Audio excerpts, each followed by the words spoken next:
In this video, I will tell you how to send money from Revolut to MetaMask. So first, what you need to do is open your Revolut app and go to the crypto tab. From there, tap on send. Next, you need to choose a cryptocurrency that can be transferred to MetaMask, such as Evertex on the Avalanche network.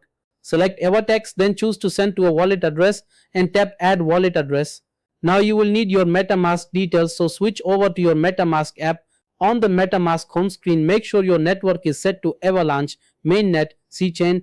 If it is not, tap the network selector at the top and choose Avalanche, C-Chain from the list. Once selected, tap your account address at the top to copy it to your clipboard. After copying the address, go back to the Revolut app.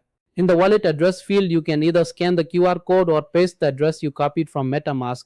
After pasting the address, confirm that the wallet type is correct, then tap continue. Revolut will add the address, which may take a few minutes to verify. Once the address is approved, you can enter the amount of Evertoz you want to send and confirm the transaction. After processing, the funds will arrive in your MetaMask wallet on the Avalanche network. That's how you send money from Revolut to MetaMask. Thanks for watching. If this helped, like and subscribe.